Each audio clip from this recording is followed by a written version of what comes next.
भी हमारे बुजुर्ग हैं उनको मेरा प्रणाम। आज हम लोग ध्यान से सुनिए बात को, बिहार की धरती से आया है सर।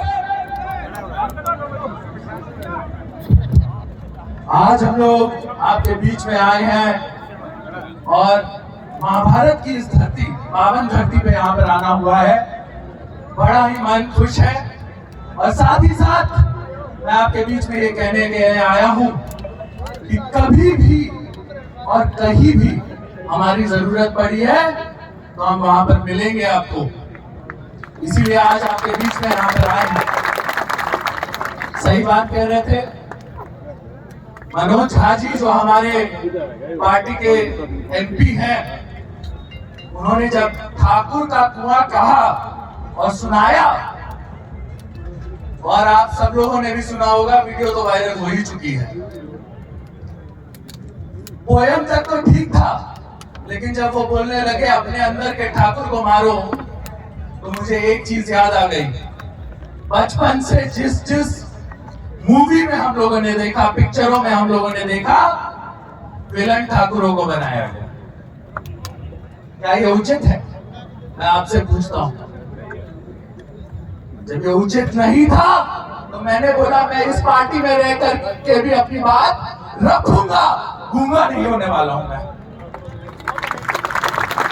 मैंने बोला कि ये बात को वापस ले लेना चाहिए मनोज झा जी को, क्योंकि इस बात को बर्दाश्त करने की शक्ति अब हमें नहीं है, हमारे लोगों में नहीं। हम बचपन से ये झेलते आ रहे हैं। आपने पद्मावती की बात की, आपने देखा किस तरीके से उसमें हम लोगों को जो है मूवी के क्रिएटिव लिबर्टी कह करके इतिहास को बदलने की कोशिश की गई। क्रिएटिव लिबर्टी कह करके जोधा अकबर में क्या क्या दिखाया गया, क्या ये हम बर्दाश्त करेंगे? और अगर ये बर्दाश्त नहीं करेंगे तो अपने इतिहास के साथ छेड़खानी कैसे बर्दाश्त कर सकते हैं? अपने इतिहास के साथ छेड़खानी कैसे बर्दाश्त कर सकते हैं? हमारा स्वाभिमान उतना ही इंपॉर्टेंट है जितना कि इस देश को आज बनाने के लिए हमारा जो है बलिदान इंपॉर्टेंट था। हमने बलिदान दिया है इस देश को बनाने के लिए। आज अगर किसी से पूछा जाए कि सबसे ज्यादा राजघरानों ने अपने राज्य को त्याग किया तो वो हमारे समाज के राजा थे। सबसे ज्यादा अगर लैंड सीलिंग में अपने जमीनों को दे देने का काम किया गरीबों को, तो वो हम लोगों ने किया।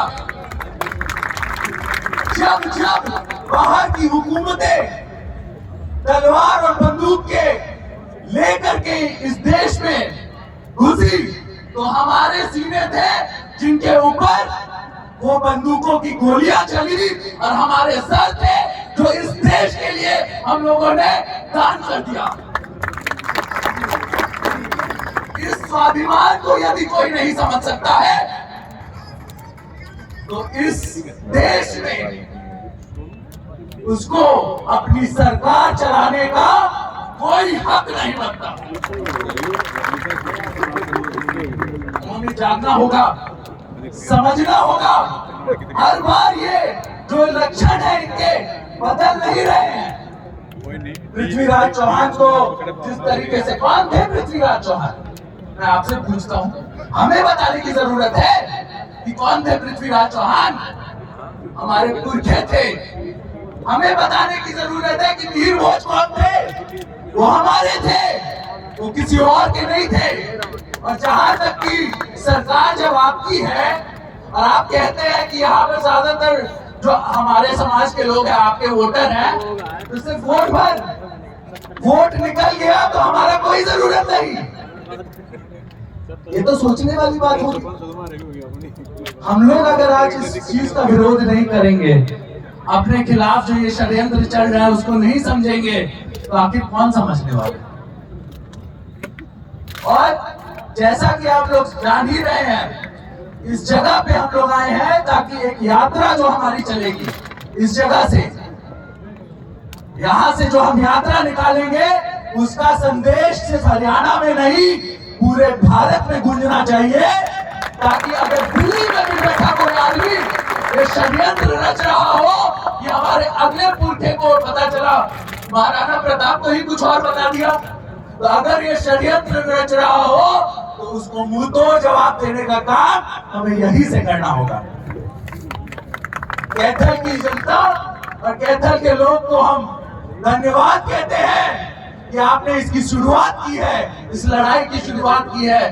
कहा जाता है कि जब आपके बात को कोई नहीं सुने, भगत सिंह ने कहा था कि आपकी बातों को अगर कोई नहीं सुने तो उसको धमाके की जरूरत होती है। आज लोकतंत्र में अगर आपकी बातों को कोई नहीं सुने तो उसको चेताने की जरूरत होती है और बताने की जरूरत होती है कि अगर हमें जरूरत पड़े हम नोटा में भी दे देंगे, लेकिन आपको वोट नहीं देंगे। और इस चीज का जो है, मैं आपको ये कहता हूँ, ये हिम्मत सब में होनी चाहिए, गलत को गलत और सही को सही बोलने की, तब जाकर के राजपूताना जो है वापस अपने जगह पे आएगा। हम लोग को बताने की, ये आप सब लोग जानते हैं कि हम सबको साथ लेकर के चले हैं, सब आपके लिए तैयार हैं, लेकिन अंदर के स्वाभिमान को जगाइए, तब जाकर के किसी भी किले को हम फतेह कर सकते हैं। जय हिंद, जय भारत।